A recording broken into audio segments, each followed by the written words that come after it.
अगर आपने अब तक इस चैनल को सब्सक्राइब नहीं किया तो इसे सब्सक्राइब करें, नोटिफिकेशन के लिए बेल आइकन को क्लिक करें और वीडियो पसंद आए तो लाइक भी करें।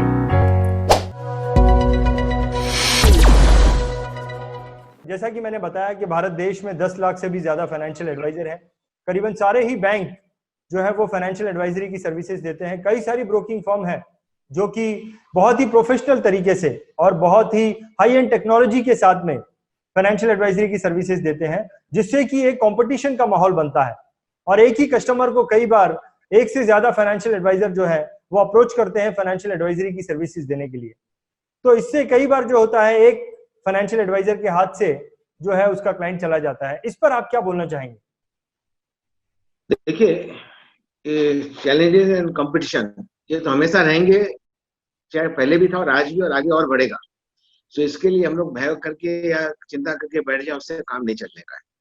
हाँ, एक बहुत बड़ा चैलेंज ये है कि आज की तारीख में जो सबसे बड़ा चैलेंज दिख रहा है जो बैंक एश्योरेंस है, जो क्लाइंट को लोन दे करके एक कंपल्सरी वे में उनको पॉलिसी देने को बाध्य करती है और मैक्सिमम पॉलिसीज आप देखेंगे बैंक एश्योरेंस की लैप्स करती है। क्लाइंट बोलते हमको तो लेना पड़ा, किंतु ठीक है मेरा काम हो गया, पॉलिसी मत दो, क्योंकि इतने बड़े कमिटमेंट नहीं ले पाते हैं। और बैंक एश्योरेंस का तो मैंने यहाँ तक देखा है कि they have come out with a single premium proposal but converted to yearly policy. तो क्लाइंट को पता नहीं रहता और कोई क्लाइंट इतने डॉक्यूमेंट्स देखता भी नहीं रहता है, क्योंकि उसको एक ऑब्लिगेशन में बैंक को पॉलिसी देनी है। तो सबसे ज्यादा इंडिया में मिस सेलिंग बैंक की हो रही है। ये ओपनली मेरा कहने का है कि bankers are the biggest mis selling organisation. उनका काम एक्चुअली लोन लेना और बैंकिंग रिलेशन ट्रांजेक्शन करना है। बट गवर्नमेंट ऑफ इंडिया और आईआरडीए ने जो बैंक एश्योरेंस को चैनल को खोला है, इसके लिए खोला है कि हम लोग जो एजेंट है, we could not fulfil the promises done by government की इंश्योरिंग द मास। हम लोग चूंकि मास पब्लिक को इंश्योर नहीं कर पाए, तो गवर्नमेंट ने अदर एजेंसी इसके लिए खोली है कि ये लोग टैप करें मार्केट को। किंतु now bank are the biggest mis seller either in ULIP policies और इन ट्रेडिशनल और in single premium plan. So under compulsion, the customer has to buy the policy. So that way we lose the business. और मेरे पास में LIC से भी data है कि bank assurance channel के मैक्सिमम लैप्सेशन है। तो I request on this platform कि bank assurance should be stopped. Bank should deal in their business, that is banking and finance. जबकि वहां रुपया दे करके करोड़ों रुपया डुबा रहे हैं, जबकि इस चैनल अदर इनकम से वो लोग अपनी इनकम क्रिएट करते हैं। That is not their business. Bank assurance business model is successful in France, not in India. तो डजंट मीन दैट कि वहां की जो दूसरी कंट्रीज की जो सक्सेस है यहाँ पर रिपीट करें। यहाँ भी बहुत लोगों को एजुकेशन की दरकार है और insurance still a matter of solicitation, but bank is not soliciting, they are selling by compulsion. The customer has to buy the policy. So this is about bank assurance. रही है ब्रोकर्स, यस, ब्रोकर के साथ में एक सुविधा है कि he can do business with various insurance company and he can give the comparison with the other companies because he has got mandate for the broker doing for any company which agent do not have. मैंने इतने बार ये चर्चा करी कि एक agent को कम से कम 2 company का काम करने का मिले, तो he can also come with a better comparison based on the need of the client. But ये मान लिया यदि मैं एक कंपनी से काम करता हूँ जहाँ रेस्ट्रिक्शंस ऑफ द प्लान्स है जो कस्टमर की नीड को फुलफिल नहीं करता है, तो customer has to go to other company, there is no choice. तो आज आप कोई भी कमोडिटी कोई दुकान में लेते हो तो आप एक सिलेक्शन करते हो आउट ऑफ 2, पर एजेंट के पास ये सुविधा नहीं है कि कोई 2 बेस दे सके। तो एजेंट के लिए तो हमेशा ये चैलेंज है because of this all bureaucracy and the restrictions by IRDA कि one can agent can do business with one company. It is highly wrong in this competitive scenario. So I think that IRDA should reconsider to at least allow agent to work with 2 companies. तो broker 100 company से कर सकता है, agent को कम से 2 company का मौका मिले। बैंक एश्योरेंस पहले एक कंपनी से टाई अप कर सकती थी, now they can tie up other companies also. So ये सुविधा एजेंट को नहीं दी गई है। I don't know what is the bureaucracy behind it. तो एजेंट के लिए सबसे बड़ा चैलेंज हमेशा रहेगा जब तक उसको अल्टरनेट एक कंपनी का और चांस नहीं मिले, तो at least he can give the selection. Otherwise customer lose कर जाते हैं हम लोग, क्योंकि हमने पास में चॉइस नहीं है और ब्रोकर और बैंक दूसरी कंपनी का दे देता है। तो इसके लिए हम लोग के लिए चैलेंज है and I think this challenge is made by the IRDA and the government. Government thinks that agent can do business with 2 companies, at least हम लोग कुछ कस्टमर रिटेन कर पाए और बढ़ा पाए। सिंगल चॉइस से आप कपड़ा भी नहीं खरीद सकते हो, आप घर के कोई सामान भी नहीं खरीद सकते हो। Even you by the cloth, you see the 2 cloth selections, पर एजेंट के पास एक प्रोडक्ट बेचना है which is mandatory with one company which is not justified. In my opinion, agents should be given a chance to do business with 2 companies. This is my views. Perfect. एक तो चीज समझ में आ गई रमेश दमानी जी, एक तो आपके बोलने से समझ में आ गई कि हमारा कंपटीशन जो है वो बैंक के साथ में नहीं है। लेकिन अब अगर मैं बैंक को साइड कर दूं तो भी हमारे सामने ब्रोकिंग फर्म है और हमारे सामने कंपटीशन के लिए 10 लाख से भी ज्यादा फाइनेंशियल एडवाइजर है। अब अगर मैं देखूं, अगर मैं सिर्फ बैंक को साइड कर दूं तो भी हमारा कंपटीशन तो है, कंपटीशन तो अब भी खत्म नहीं हुआ अगर मैंने बैंकों को भी साइड में निकाला। लाजरस जी, मैं आपसे जानना चाहूंगा आपकी इस पर क्या राय है? अगर मैं बैंकों को साइड कर दूं तो भी हमारे सामने कंपटीशन तो बहुत बड़ा खड़ा है, 10 लाख से भी ज्यादा फाइनेंशियल एडवाइजर है और कई सारी ब्रोकिंग फर्म है। आप इस पर क्या बोलना चाहेंगे? दमानी जी, मैं आपके पास फिर आऊंगा यही क्वेश्चन लेकर कि एक खाली बैंक को साइड निकाल दिया तो बाकी का जो कंपटीशन है उसके लिए आप क्या बोलना चाहेंगे? ये बैंक एश्योरेंस तो देखिए है ही है, एंड बैंक एश्योरेंस को तो मैं हमेशा मिस सेलिंग बोलता हूँ कि the largest miss selling is done by bank. तो हमारे हिसाब से तो उनको तो निकाल के फेंक देना चाहिए, they should not do insurance business. रही है 10 लाख एजेंट हैं और इस देश की जनता यदि 125 करोड़ है तो भाई साहब चैलेंज कुछ नहीं है, इतनी मास अनइंश्योर्ड पॉपुलेशन है। तो इसके लिए चैलेंज कहां पर है? I don't know why the people are not going to other people also who are not insured. हम लोग एक ही जगह जाते हैं कि जहां बड़ा कस्टमर उसके आ जाए, बट मास इज अनइंश्योर्ड।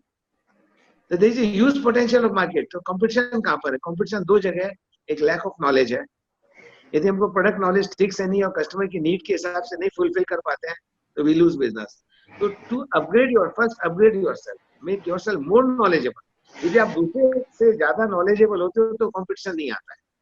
और रही है प्रोडक्ट की बात है कि देखिए 10 लाख एजेंट है, बहुत कम एजेंट है, इसीलिए बैंक एश्योरेंस को दिया गया क्योंकि एजेंट कम है। तो ऐसी बात है कि एजेंट बहुत ज्यादा है इस देश में, और भी 10 लाख एजेंट है तो भी रहेगा उतना ही कॉम्पिटिशन, और पहले कम थे तो भी था। तो इसकी कोई बात नहीं कि in comparison of the population agent कम है। तो इसके लिए agent is not the challenge की एजेंट है इसके लिए चैलेंज है। मैं तो ये कहूंगा अपने नॉलेज को अपग्रेड करो, तब आपके लिए कॉम्पिटिशन नहीं। यदि नॉलेज परफेक्ट है और आप टू द पॉइंट क्लाइंट को सेल करते हो, then there is no challenge, no competition. Perfect. तो दमानी जी, आप ऐसा कहते हैं कि अगर मैं अपने नॉलेज को बढ़ा लेता हूं, अपने एक्सपीरियंस को बढ़ा लेता हूं, तो ऑटोमेटिकली जो है वो मेरा कंपटीशन वहां पर जो है वो खत्म हो जाता है या कम हो जाता है। लाजरस जी, मैं आपके पास में आता हूं और मैं आपसे पूछता हूं कि कई बार ऐसा होता है कि मेरा जो कस्टमर है उस कस्टमर के पास मैं एज ए एक्सपीरियंस पर्सन जाता हूं, मैं एज ए नॉलेजेबल पर्सन जाता हूं उसके पास, मैं एज ए हाई टेक्नोलॉजी मतलब अपनी अच्छी सर्विस लेकर उसके पास जाता हूं, लेकिन फिर भी कोई दूसरा फाइनेंशियल एडवाइजर जो उसे अप्रोच कर रहा है, जिसके पास मेरे से नॉलेज भी कम है, जिसके पास मेरे से एक्सपीरियंस भी कम है, जिसके पास मेरे से टेक्नोलॉजी भी कम है, और फिर भी वो बिजनेस लेके चले जाता है। और उसके बिजनेस लेके जाने की वजह यह थी कि उसका रिलेशनशिप मेरे कस्टमर के साथ में जो है वो उस कस्टमर के साथ में बहुत अच्छा था। मे भी हो सकता है कि वो उसका रिलेटिव हो या उसका क्लोज फ्रेंड हो, तो सारी कमियों के बावजूद वो बिजनेस लेके चले जाता है। तो इस पर आप क्या बोलना चाहेंगे? कोई सुझाव देना चाहेंगे कि वो भी बिजनेस मेरे पास में आ जाए? तो प्राइमरीली क्या है ना, क्योंकि मैं जरा एक स्टेप पीछे जाना चाहता हूँ आपके क्वेश्चन से और फिर मैं आपके क्वेश्चन के ऊपर आऊंगा। क्योंकि हम लोग कंपटीशन के बारे में डिस्कस कर रहे हैं, मुझे लगता है कि सबसे पहले एक चीज को हमको ध्यान रखना है कि ये कंपटीशन जो हम बात कर रहे हैं, जिसके बारे में हम सोच रहे हैं, राइट, ये कंपटीशन का मतलब क्या है, या ये कंपटीशन की क्यों जाती है, या कंपटीशन क्रिएट क्यों करते हैं, जैसे एक इंडस्ट्री में हो या गवर्नमेंट ये सब करता क्यों है। प्राइमरीली क्या होता है, जब हम लोग ग्लोबलाइज्ड इकोनॉमी में जब काम कर रहे हैं, तभी क्या होता है कि customer is the king, ultimately customer king है। और कस्टमर को अगर प्रॉपर प्रोडक्ट, प्रॉपर एडवाइस और प्रॉपर अगर चीज सर्विस जो है वो मिलना अगर है, तो जब तक कंपटीशन आप क्रिएट नहीं करेंगे, मल्टीपल लेवल पे कंपटीशन क्रिएट नहीं करेंगे, तो customer will never benefit. Second ये है कि कंपटीशन होने के कारण हम लोगों को, मतलब हम जो डिस्ट्रीब्यूटर्स है, भले वो ब्रोकर है, बैंक है, कोई भी है, हम लोगों को अपने आप को अपग्रेड करना बहुत जरूरी है। क्योंकि कस्टमर जब उसको बहुत सारे चॉइसेस होते हैं तो ही बिकम्स मोर नॉलेजेबल। क्योंकि क्या होता है कि आप अगर देखेंगे प्रायर टू 2001, प्राइवेटाइजेशन आने के पहले जो एक माहौल था, एक जो एक इंफॉर्मेशन था, एक लोगों की जो एक एक अंडरस्टैंडिंग थी, और 2001 जब इतने सारे प्राइवेट कंपनीज आ गए, तो हर एक प्राइवेट कंपनी ने जो मार्केट में एक माहौल जो कर लिया, और कम्युनिकेशन इतना फास्ट हो गया जिससे कि आज मैं एक स्टेटमेंट यह कहूंगा कि शायद 50 to 60% एजेंटों से ज्यादा इंफॉर्मेशन कस्टमर के पास है, तो उस कारण से क्या होता है कि हम लोग एक कॉम्पिटिटिव एनवायरनमेंट में है, तो हर एक को अपने को अपग्रेड करना चाहिए। तो आप जो अभी क्वेश्चन आपने पूछा, तो ये एक बेसिक बातें हैं कि कंपटीशन क्यों रिक्वायर्ड है, क्यों अच्छा है, क्योंकि अल्टीमेटली कस्टमर को एक चॉइस मिलेगा, कस्टमर को बेस्ट एडवाइस, बेस्ट सर्विस मिलेगी, क्योंकि कॉम्पिटिटिव एनवायरनमेंट में जब ज्यादा चॉइसेस है, बहुत जगह से वो इंफॉर्मेशन हासिल कर सकता है, तो he can take a inform decision कि उसको कैसे या कौन सा वाला प्रोडक्ट लेना चाहिए। अभी आपने जो बात बताई कि ये रिलेशनशिप के वजह से आता है, देखो हम लोग एज एडवाइजर्स, मुझे क्या लगता है ना कि हम लोग को 2 लेवल पे सोचना चाहिए कंपटीशन के रिलेटेड। एक लेवल है शॉर्ट टर्म बेसिस पे सोचना चाहिए, एक लेवल है लॉन्ग टर्म बेसिस पे। हम लोग क्या करते हैं, अक्सर हम लोग शॉर्ट टर्म बेसिस पे सोचते हैं। तो सपोज मैं कोई कस्टमर के पास गया, मैंने उसको अच्छा नॉलेज के थ्रू, अच्छे एडवाइस के थ्रू और अच्छा सब जो सर्विसिंग के बारे में सब बताने के बाद अगर कस्टमर रिलेशनशिप की वजह से दूसरा किसी से अगर पॉलिसी लेता है, तो हमको वहां हमारा जो रिलेशनशिप है वो खत्म नहीं करना चाहिए। वो पॉलिसी जो उसने दूसरे से लिया है उसको भी अगर हम लोग सर्विसिंग करके, उसको भी अगर सर्विसिंग का जो है बेहतरीन तरीके से उसको अगर हम कम्युनिकेशन में रहते हैं, कांटेक्ट में रहते हैं, उसको कंटिन्यूसली फीडिंग करते हैं, अलग अलग चीजों की नॉलेज देते हैं, तो कहीं ना कहीं वो कस्टमर को आपके बीच में और दूसरे जो एजेंट जो रिलेशनशिप के वजह से उन्होंने जो पॉलिसी लिया है उसमें फर्क वो जान लेगा, और वो करने के बाद ही विल अंडरस्टैंड कि there is something that you have to offer. हम लोग क्या करते हैं, वो एक पॉलिसी पे रुक जाते हैं, उधर हम लोग डिसीजन हो गया तो हम खत्म कर देते हैं। I think that is not the correct way. The correct way is think of customer. क्योंकि मैं ऑलवेज क्या कहता हूँ, जो गिराड करके एक ट्रेनर है, इंटरनेशनल ट्रेनर है, और वो कहता है that every human being has 250 connections. Okay, तो मैं ऑलवेज क्या सोचता हूँ एज एन एडवाइजर, अगर मैं कोई कस्टमर को अप्रोच करूं तो मुझे ये सोचना चाहिए कि उनसे मेरे को 250 पॉलिसी कैसे मिलेगी। अगर ये रवैया से अगर मैं जाता हूं और एक पॉलिसी मेरी गई बट 250 कैसे अब 249 अभी भी बाकी है वो कस्टमर से मिलना, ऐसे रवैया से अगर मैं मेरा आगे का जो कम्युनिकेशन है, आगे का जो कनेक्शन है, आगे का जो कस्टमर के साथ जो एक रिलेशनशिप जो मुझे डेवलप करना है वो मैं करूंगा, तो शायद मुझे लगता है इसको हम कंपटीशन करके नहीं मानेंगे। This is an opportunity for you to show how better you are then the other agents. Perfect perfect. तो लाजरस जी, मुझे आपकी बातों से एक तो ये समझ में आया, पहली चीज कि हमें अपने नॉलेज के साथ साथ, अपने नॉलेज को तो अपग्रेड करना ही है, लेकिन अपने नॉलेज के साथ साथ कस्टमर के नॉलेज को भी हमें अपग्रेड करना पड़ेगा, उसको भी सही और गलत की जो है हमें सीख जानकारी उसे देनी पड़ेगी। एक तो ये मुझे आपकी बात से समझ में आया। मेहता साहब, आप ये जो इनकी बात है, लाजरस जी ने हमें जो बात बताई, इसके ऊपर कुछ रोशनी डालना चाहेंगे? आपके लिए मेरे पास एक अलग प्रश्न है, लेकिन इस बात को थोड़ा और इस पर रोशनी आपको लगता बराबर है क्या? प्लीज। सबसे पहले जैसे दामानी जी ने बताया, कंपटीशन तो हमेशा रहेगी ही, बराबर, और जीवन के हर एक क्षेत्र में कंपटीशन है, सिर्फ लाइफ इंश्योरेंस और फाइनेंशियल एडवाइजरी में है ऐसा नहीं है।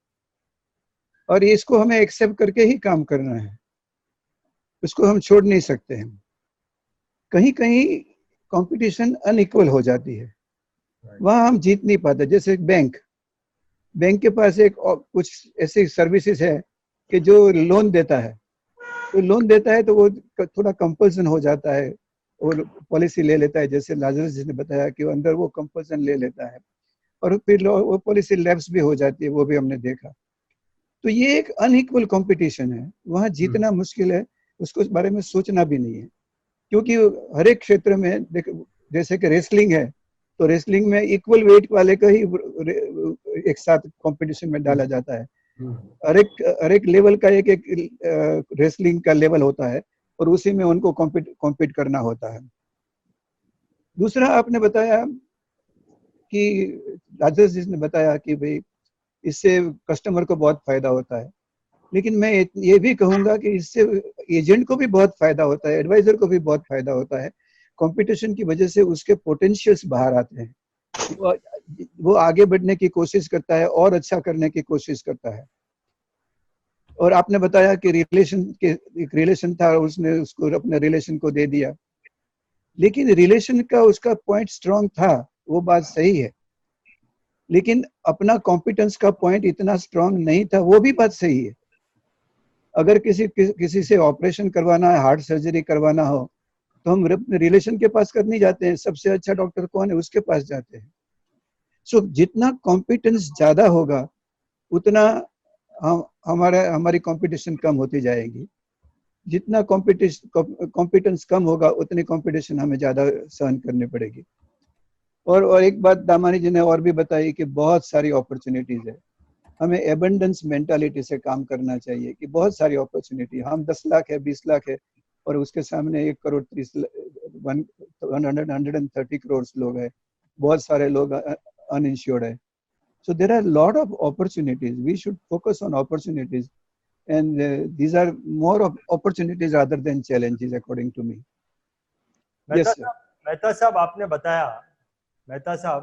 बताया कि हमें बैंक के साथ अपने आप को compete नहीं करना चाहिए। जैसा कि आपने बताया कि जब मैदान में कुश्ती होती है, आपने रेसलिंग का एग्जांपल दिया कि एक अनइक्वल जब कंपटीशन होता है तो वहां पर जो है एक्चुअली कंपटीशन का माहौल नहीं रहता है। हमें बैंक के साथ में कंपटीशन नहीं करना चाहिए, क्योंकि वहां उनके साथ हम compete ही नहीं कर सकते। मेहता साहब, आप मुझे ये बताइए कि हम जो है ऐसा क्या हम क्रिएट कर सकें या क्या कर सकते हैं, या ऐसा कौन सा माहौल क्रिएट करें जिससे कि ये कंपटीशन नाम की चीज ही खत्म हो जाए। ऐसा क्या कर सकते हैं ताकि ये जो दुख तकलीफ है, हम गए लोगों के पास, उन्हें समझाया और बिजनेस आ गया, ऐसा क्या माहौल बन सकता है? इसके बारे में कुछ आइडिया दे सकते हैं? अंधेरी से हार्बर लाइन की एक ट्रेन निकलती है बम्बई में, ओके, और उसको सामने की लाइन साइड में जाना होता है, वेस्ट में से सेंट्रल में जाना होता है। तो वो कुछ 8-10 ट्रैक्स बीच में है, तो पहले उसको लंबे अरसे तक रुकना पड़ता था। बाद में उन्होंने एक ब्रिज बनाया और ब्रिज के ऊपर से जाती है और चली जाती है। अपने आप को जब हम उठाते हैं तभी सभी हर्डल्स निकल जाते हैं, एक्सीडेंट्स भी नहीं होते हैं और हर्डल्स भी नहीं होते हैं। अपने आप को बहुत ऊपर ऊंचा उठाने की जरूरत है। मैं फिर से दोहराता हूं कि जितना कॉम्पिटेंस ज्यादा है इतना जीवन में कंपटीशन कम होता है। अगर हम कुछ ज्यादा ही जानते हैं, बहुत ज्यादा नाने पालकी वाला को कोई कंपटीशन नहीं थी, उनका ओपिनियन लेने जाने वाले लोग उनके पास पहुंच जाते थे। एक अपना ब्रांड, जैसे लाजरस जी हमेशा ब्रांड की बात करते हैं, तो अपना ब्रांड हो तो लोग अपने आप अपने पास आएंगे। जितनी जानकारी ज्यादा, जितना अनुभव ज्यादा, जितना अपना ब्रांड ज्यादा अपना किया, जितना फिर से दोहराता हूँ कॉम्पिटेंस ज्यादा, उतनी कॉम्पिटेंस कम हो जाएगी।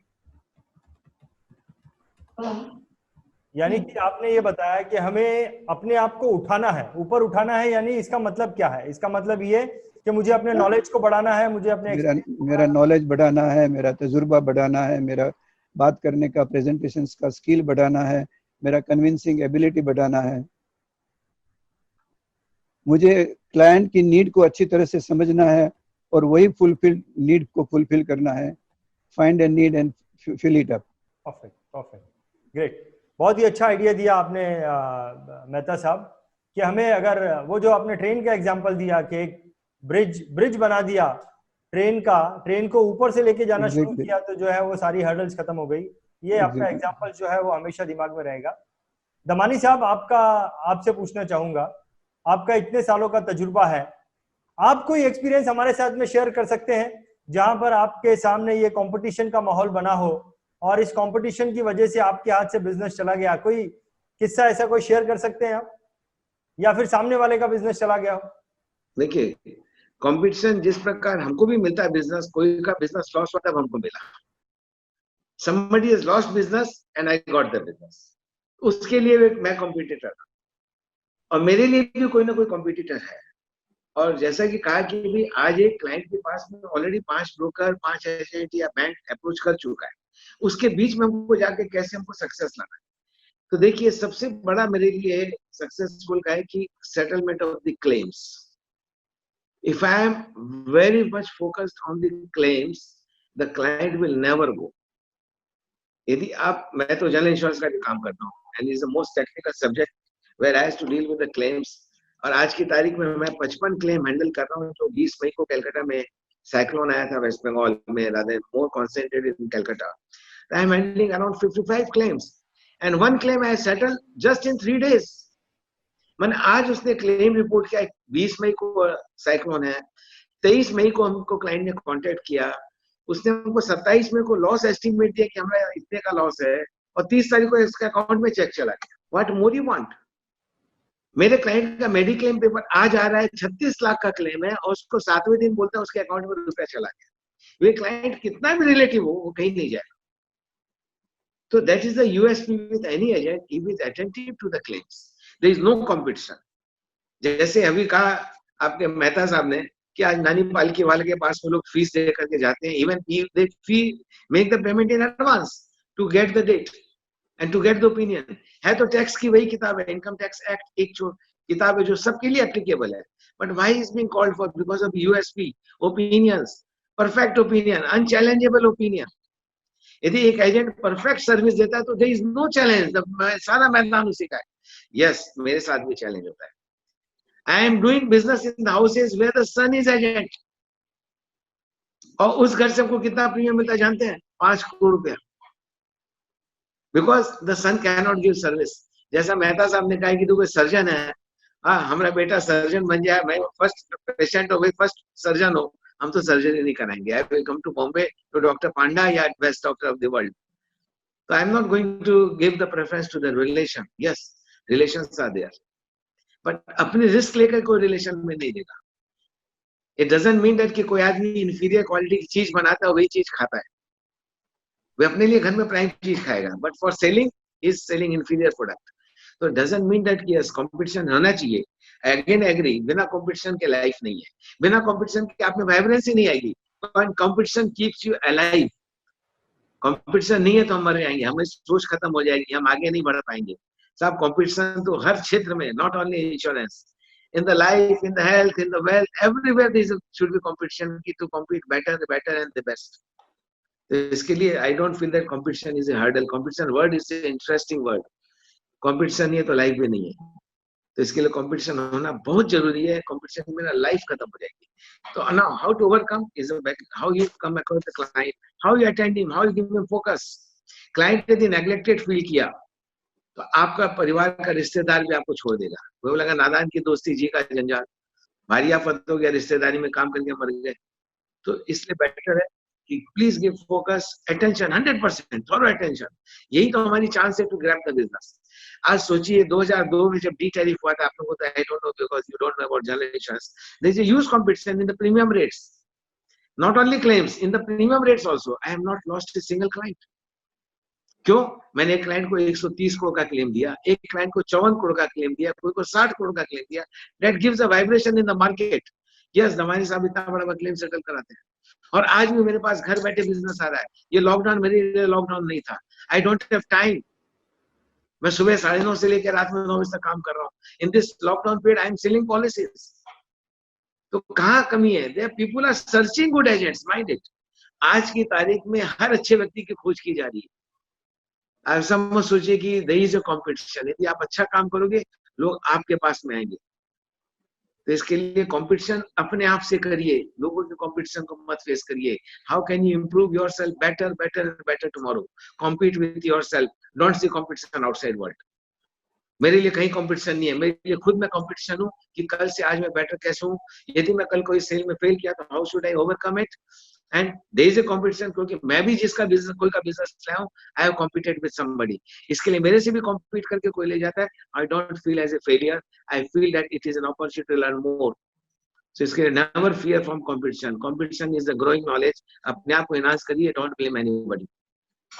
तो दमानी जी, आपने एक बात बोली कि कंपटीशन, ये बहुत अच्छी बात आपने बोली कि कंपटीशन जो है मुझे दूसरे से नहीं करना चाहिए. कंपटीशन मुझे अपने आप से करना चाहिए. मुझे हर बार ये सोचना चाहिए कि कैसे मैं और बेहतर हो सकता हूँ और बेहतर हो सकता हूँ. लेकिन साथ में आपने एक ये भी बात बोली कि अगर मेरा बच्चा अगर डॉक्टरी कर लेता है और मुझे अगर ऑपरेशन करने की नौबत आती है, तो मैं अपने बच्चे को, बिकॉज वो नया है, तो मैं उसे ऑपरेशन करने का मौका नहीं दूंगा। मैं उस एक्सपीरियंस्ड आदमी के पास जाऊंगा जो कि एक्सपीरियंस्ड है, जो कि काफी सालों से ये काम कर रहा है। तो उसी तरह की तरीके से फाइनेंशियल एडवाइजर अगर कोई नया है, अगर कोई नया फाइनेंशियल एडवाइजर है, तो वो अपने आप को कैसे जो है वो साबित करे, क्योंकि वो तो नया है, उसके पास तो कोई आएगा ही नहीं।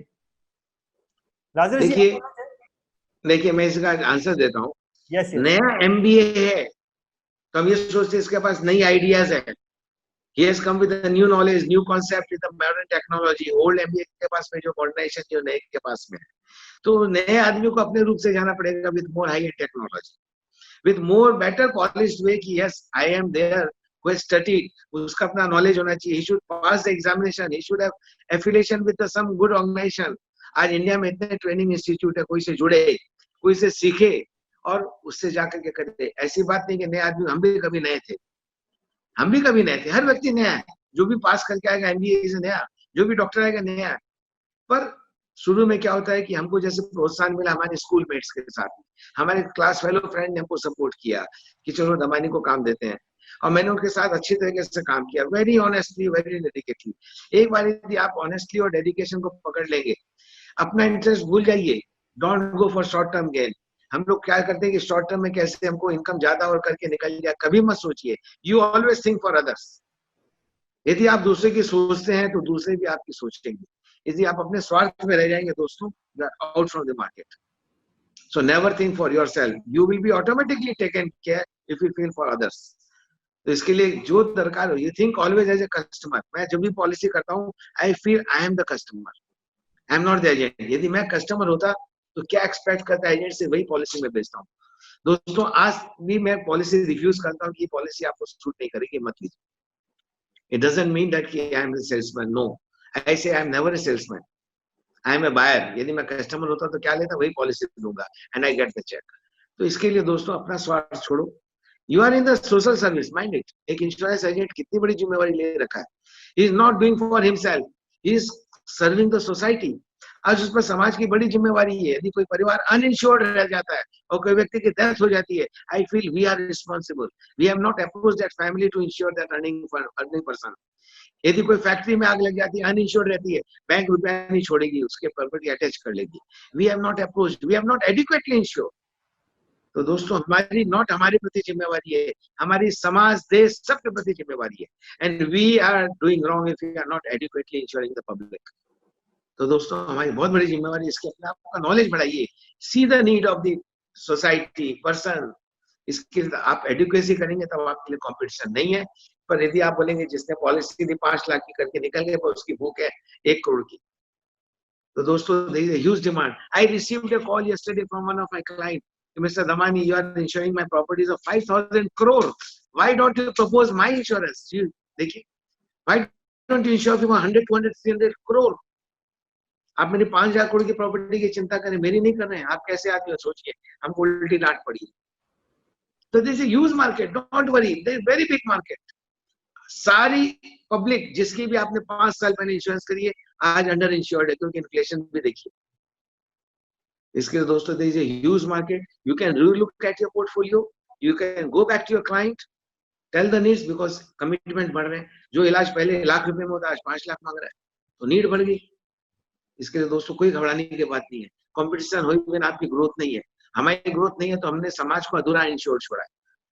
तो दोस्तों please focus, go to your clients, go to the market, mass uninsured. Calcutta में एक बागड़ी मार्केट है, views market, like Bombay Crawford market या बॉम्बे का market, you know, out of 700 to 800 shops, can anybody answer how many shops are insured? Just हमको idea दीजिए, 800 दुकान में कितनी दुकानों को इंश्योरेंस थी, कोई बता दे।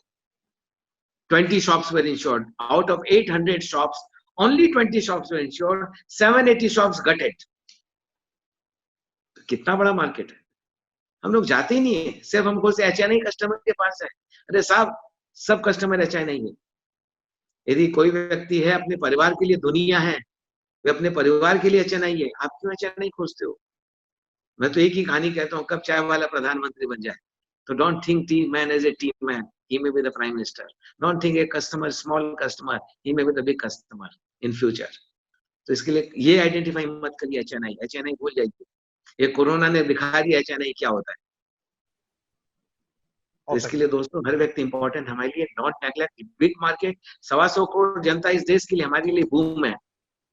इसके लिए दोस्तों don't fear with competition, enhance your knowledge, keep updated with the latest financial technologies, keep updated with the latest gadgets, tools। क्या नहीं है, सॉफ्टवेयर, हर चीज है। हम बच्चों को पढ़ाई पर ध्यान देते हैं, हम अपनी पढ़ाई पर ध्यान नहीं देते। बच्चे नहीं पढ़ते उसके लिए एक्स्ट्रा क्लास कराते हैं, हम अपनी क्लास नहीं करवाते क्योंकि हम सब जानते हैं, क्योंकि हमको कोई कहने वाला नहीं है। तो दोस्तों अपने आप की स्किल बढ़ाइए। Is a big market. सबसे मजेदार चीज इंश्योरेंस की है कि आज वर्ल्ड में इंश्योरेंस से अच्छा कोई मार्केट ही नहीं, कोई इंडस्ट्री नहीं है वर्ल्ड में जो 20% एनुअल ग्रोथ पर काम कर रही है, CAGR, compounding annual growth rate. Only insurance in the world. People are lying, माने they queue for buying insurance. इसके लिए कोई घबराने की बात नहीं है। मैं 1-1 करोड़ की मेडिक्लेम कर रहा हूँ, क्या बात करता हूँ, मजेदार है। आराम से फोन किया, मेडिकल कराया, काम हो गया ऑनलाइन, घर बैठे काम हो रहा है। In this lockdown period, I have collected a premium of around 1.25 crore in Mediclaim। क्या बुरा है, घर बैठे TOT हो रहा है, क्या मस्ती है। कहीं मार्केट में जाना नहीं। तो यूज मार्केट दोस्तों, just keep in contact with the client and resell them। Damani ji, आपकी बातें बहुत सारा कॉन्फिडेंस देती हैं। डेफिनेटली ये बहुत, आपकी बातें जो हैं वो बहुत सारे काम की हैं। लेकिन फिर भी मेरे मन में एक सवाल आता है, लाजरस जी आप भी इसका जवाब दे सकते हैं, मेहता साहब आप भी इसका जवाब दे सकते हैं। मेरे मन में ये सवाल आता है कि कोई नया फाइनेंशियल एडवाइजर है और नया फाइनेंशियल एडवाइजर के पास में एक्सपीरियंस नहीं है, नए फाइनेंशियल एडवाइजर के पास में ज्यादा नॉलेज नहीं है। ऐसे में क्या उसके पास में एक ही जरिया रह जाता है अपने आप को आगे लेके जाने का, कि अपने जो जान पहचान वाले हैं उनकी हेल्प लेके, उनसे फेवर लेके जो है वो उनकी हेल्प लेके ही आगे बढ़ सकता है, या और भी कोई तरीका आपको ऐसा लगता है कि एक नया financial adviser without experience, without knowledge या कम एक्सपीरियंस कम नॉलेज के जो है वो आगे बढ़ सकता है? Charity begins at home. घर वाले रिकॉग्नाइज करना शुरू करते हैं और घर वालों को यदि ठीक से ध्यान दो तो घर वाले रेफर करते हैं। घर वाले कोई ससुराल भेज देगा, कोई दोस्त के पास भेज देगा, मेरे स्कूल फ्रेंड अपने फ्रेंड के यहाँ भेज देगा। तो दोस्तों ऐसे ही तो बढ़ता है। एक दिन में नहीं, Rome was not built in a day. You cannot be just superstar in one day. आप देखेंगे जो बड़े बड़े सक्सेसफुल है वे शुरू में सब आउटडेटेड फेलियर थे। हम लोग जो कहानियां पढ़ते हैं या जो भी मोटिवेशन स्टोरी पढ़ते हैं, everybody was failure. Even IBM was on the verge of closure. और IBM तो हर व्यक्ति को, हर एम्प्लॉय को डेट ऑफ बर्थ के कार्ड हर दिन भेजता। हर जितने एम्प्लॉयज थे उनका काम था, मालिक IBM के जो मालिक थे हर एम्प्लॉयज को बर्थडे कार्ड भेजा करते थे। हाँ, और IBM के जब कंपनी ने जब काम खत्म हुआ या कंपनी नहीं चली और कॉम्पिटिटर आ गए, तो IBM के एम्प्लॉय सोचे क्या करेंगे, अब तो कंपनी बंद हो जाएगी क्योंकि कॉम्पिटिटर आ गए। यू नो व्हाट IBM मालिक ने मैसेज दिया था कि मैं हर व्यक्ति को जो मैसेज का भेजता हूँ या सैलरी अभी कट नहीं करना चाहता, because you are my partner. All employees are my business partner, they are not employees. How to keep company growing and surviving, last line एक वर्ड था, think. And that think became the slogan, ThinkPad of IBM। तो इसके लिए एक word ने सारी company को change कर दिया और IBM रिवाइव कर गई। तो दोस्तों हर व्यक्ति की लाइफ में फेलियर आया, हर व्यक्ति सक्सेसफुल फेल भी किया और हर अनसक्सेसफुल व्यक्ति को निकाला गया जो आज बहुत बड़े सक्सेसफुल है। So don't fear with your failure. Fear is not से पार्ट टू लर्न समथिंग। हम फेल क्यों किए, तो improve yourself, keep on improving, and Mohr failure is the more success in insurance. क्योंकि आप फेल कब करोगे, जब आप कस्टमर के पास जाओ। अब कस्टमर के पास जाओगे नहीं और परीक्षा में नहीं पास करोगे तो फेल कहां से। तो कस्टमर के सामने जाना एक परीक्षा है और सेल नहीं होना एक फेलियर है। And you can learn out of why you fail to sell. इसके लिए यदि एक काम करता हूँ, कभी कस्टमर को आप पॉलिसी नहीं बेच पाते, बोले ओके कोई बात नहीं, आपने अपने रिश्तेदार को दिया बहुत अच्छी बात है, पर अपना कोई एक रेफरेंस दीजिए जहां मैं भी अपना जाके काम कर सकूं। तो क्लाइंट यदि आपकी पोटेंशियल समझेगा तो आपको कहीं रेफर कर देगा कि चलो मैंने तो नहीं दिया, मेरी मजबूरी थी, मैं कहीं रेफर कर दूं। तो दोस्तों there is always ample scope, don't fear. और फियर कर लेंगे तो फिर घर में बैठ जाइए, फियर से क्या करना। करेक्ट। इसके लिए मेरा ये विचार अलग है, don't worry, very big opportunity. Lazarus ji आपके पास आना चाहूंगा, आपसे ये जानना चाहूंगा कि आपने भी कई साल तक आपने एज ए फाइनेंशियल एडवाइजर काम किया है, आप भी काफी सक्सेसफुल फाइनेंशियल एडवाइजर रहे, तो आपका कोई एक्सपीरियंस ऐसा शेयर कर सकते हैं कंपटीशन वाला?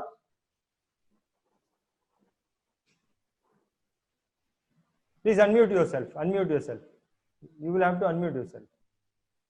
कंपटीशन वाला बेसिकली एज एन एडवाइजर वो तो मतलब हर रोज का एक सिलसिला है जो हमेशा होता है। मुझे एक बहुत एक अच्छी एक्सपीरियंस मैं शेयर करना चाहता हूँ जो मेरे साथ हुआ था।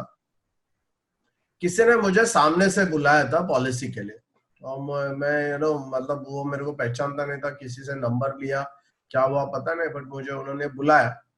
और जब मैं उनके ऑफिस में गया तो देखा कि काफी 6-7 लोग बैठे थे, और मुझे उनके रवैया से थोड़ा सा पता चला ये सब एजेंट लोग ही थे। मतलब तो बेसिकली वो कस्टमर ने जो है काफी एजेंटों को बुला के वहां बिठाया था, और वो एक एक करके अंदर जा रहे थे, बाहर आ रहे थे। और जब मेरा अपॉर्चुनिटी जब आया, जैसे मैंने क्या है, मेरे फर्स्ट 5 इयर्स में रिबेटिंग में करता था, जो इफ्सर ट्रेनिंग के बाद मैंने रिबेटिंग पापाजी कोचर से मिलने के बाद मैंने रिबेटिंग बंद कर दिया।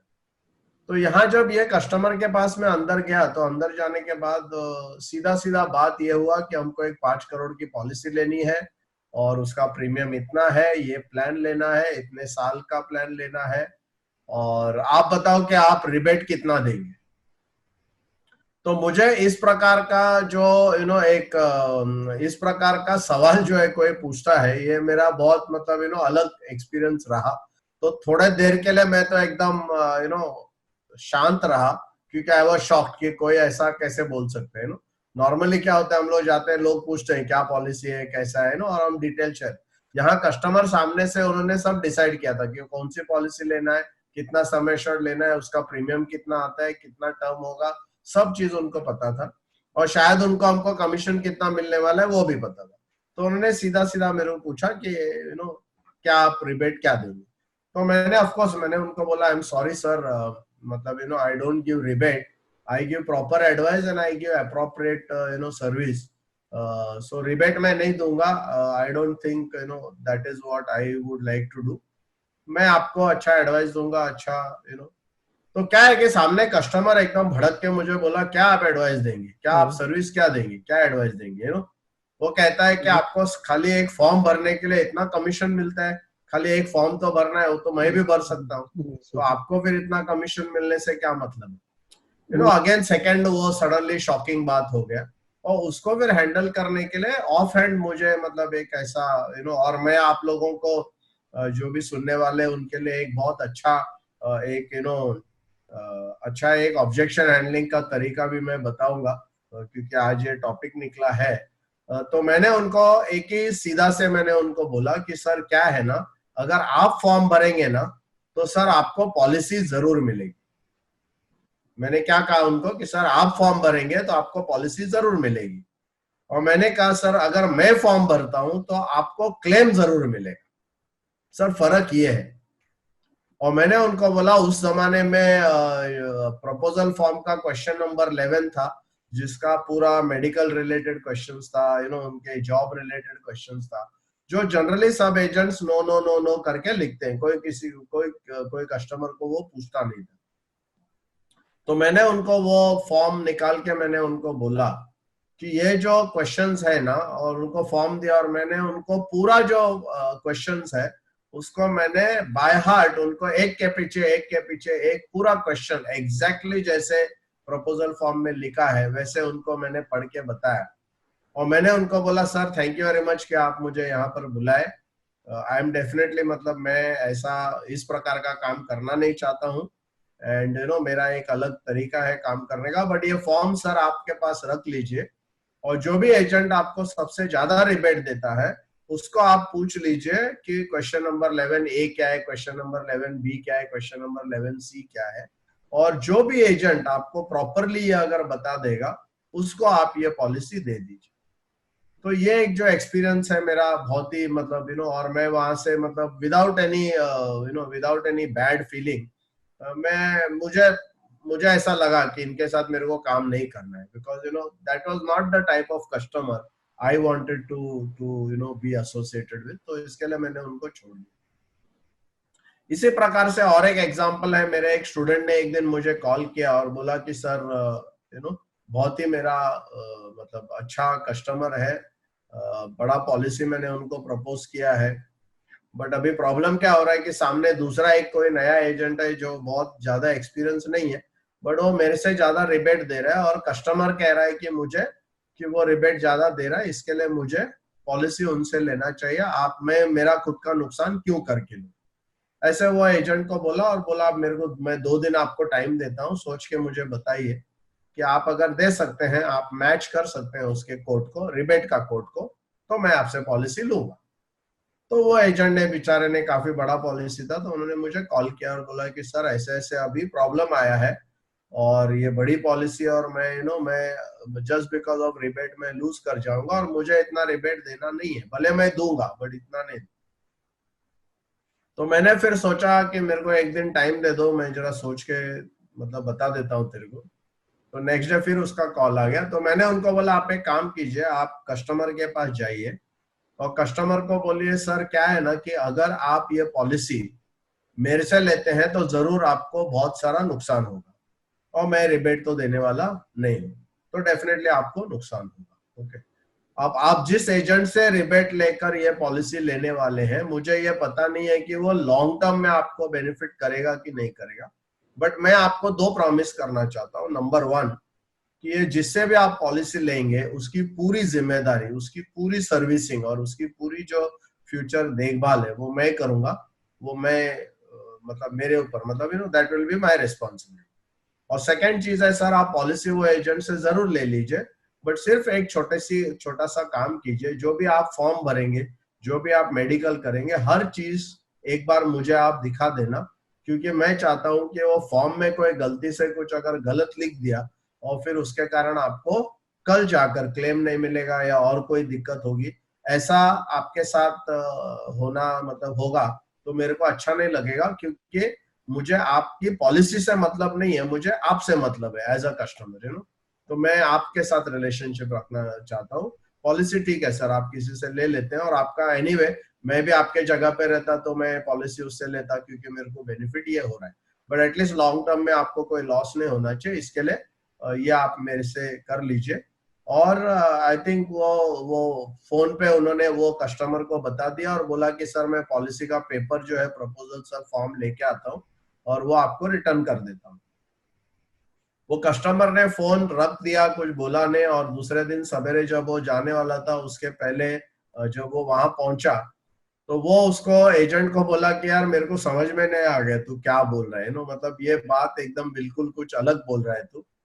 एंड उस समय पे उन्होंने उनको समझा दिया कि सर क्या है, पॉलिसी लेना ये पॉलिसी के लिए नहीं है। बहुत सारे कस्टमर क्या सोचते हैं, पॉलिसी ले रहा हूं मैं, और वो ये सोचते हैं पॉलिसी लेने पे बाकी सब एश्योर्ड है, विच इज नॉट करेक्ट, क्योंकि पॉलिसी लेने पे क्लेम एश्योर्ड है ऐसा जरूरी नहीं है, तो इसलिए क्या है कि कस्टमर को वो अगर हम समझा देते हैं, तो उन्होंने वो कस्टमर को वहां समझाया और मैं उनको बोला कि इसमें क्या है ना, 90% पॉलिसी जा सकती है, 10% शायद आपको मिल सकती है, बट ऐसा एक कर लो, एटलीस्ट आपका रिलेशन और फ्यूचर का जो है कस्टमर के साथ टूट नहीं जाएगा और आपको भी कुछ बैड फीलिंग नहीं आएगी। तो उन्होंने जाके बोल दिया, और मैं ये कहता हूँ कि generally it is not necessary कि वो कस्टमर टर्न अराउंड हो जाएगा, बट इस केस में कस्टमर टर्न अराउंड हो गया बहुत, वो मतलब उसको एक अलग फीलिंग आ गई इस एजेंट की तरफ और बोला यार इस प्रकार की बातें तू करता है यार, बहुत अलग प्रकार की बातें करता है मुझे बहुत मतलब एक अलग फीलिंग हुआ, और मुझे लगता है कि आपका सोच और आपका विचार इतना ऊंचा है, तो डेफिनेटली ये पॉलिसी जो है दूसरा किसी को जाना नहीं चाहिए, वो आपको ही मिलनी चाहिए, और उसको वो पॉलिसी मिल गई। तो लाजरस जी, मुझे ऐसा लगता है कि कंपटीशन जब होता है या जब कभी भी हम कस्टमर्स के पास जाते हैं और वो डील हमारे हाथ से जाने वाली होती है, तो मुझे ऐसा लगता है कि डायलॉग्स जो है, आप कैसे डायलॉग्स मारते हैं, आपकी क्या बातें जो है, आपकी ऐसी बातें जो कि कस्टमर के दिल में चली जाए, वो बहुत बड़ा रोल प्ले करती है। Mehta sahab, can you hear me? No, I couldn't hear you. My line was disconnected. Okay, so Lazarus ji को मैंने पूछा था, उसका उन्होंने अपने 2 एक्सपीरियंस शेयर किए, और उन दोनों ही एक्सपीरियंस में जहां पर उनके हाथ से बिजनेस जाने वाला था, वहां पर उन्होंने कुछ ऐसे डायलॉग जो है वो कस्टमर को बोले, जिस डायलॉग की वजह से वो कस्टमर जो है, जो दूसरे को बिजनेस देने वाला था, वो बिजनेस जो है वापस से उन्होंने लाजरस जी को दे दिया। तो मुझे ये समझ में आता है कि आपके पास में अच्छे अच्छे डायलॉग्स होने चाहिए। अगर हमको ये पता होता है कि हमारे सामने क्या क्वेरी आ सकती है और उन क्वेरी के बहुत ही अच्छे हम डायलॉग्स बना के रखते हैं, तो वो हमारे लिए रामबाण की तरह काम कर सकते हैं। आपको क्या लगता है लाजर? मेहता साहब, हमारे पास में अब सिर्फ 3-4 मिनट रह गए हैं। मैं एक आखिरी आपका जवाब लूंगा और उसके बाद में then we will close our today show. Yes, इस पर आप क्या बोल रहे हैं? डायलॉग लफ्ज इधर बराबर मुझे नहीं लग रहा है। ये जो है वो ज्ञान का सवाल था। कौन सी दवाई कौन से दर्द के लिए दिया जाए, उसका सही ज्ञान होना, प्रिस्क्रिप्शन, सही प्रिस्क्रिप्शन था इधर। तो ये जो लाजरस जी का ज्ञान था, उनका अनुभव था, तो उन्होंने अनुभव से कहा कि ये दवाई नहीं लो, ये दवाई लो। वो डायलॉग, वो लगता है ऐसा डायलॉग जैसा, पर डायलॉग नहीं है, एक एक्सप्रेशन है। तो मैं फिर से मेरी बात पे जाता हूँ कि जितना ज्यादा कॉम्पिटेंस होगा उतना हमारा जवाब सही होगा और उसको अच्छा लगेगा, वो उसको स्पर्श कर जाएगा, उसके हृदय को स्पर्श कर जाएगा। और अपना एक सवाल था कि नए नए जो फाइनेंशियल एडवाइजर्स होते हैं उनको कैसे आगे बढ़ना। तो मैं एक ही सेंटेंस में कहना चाहता हूँ कि success is a game of patience and perseverance. Damani ji overnight नहीं बने हैं, कल बिजनेस में आए और आज दामानी जी बन गए, ऐसा नहीं है, वो बहुत साल गुजर गए हैं। तो उनको थोड़ा पेशेंस रखना बहुत जरूरी है। मैं 1980 में परसिस खंबाता को सैन फ्रांसिस्को में मिला था। परसिस खंबाता एक ब्यूटी क्वीन थी और फिल्म में एक्ट्रेस थी। स्टार ट्रेक में उसको चुना गया था।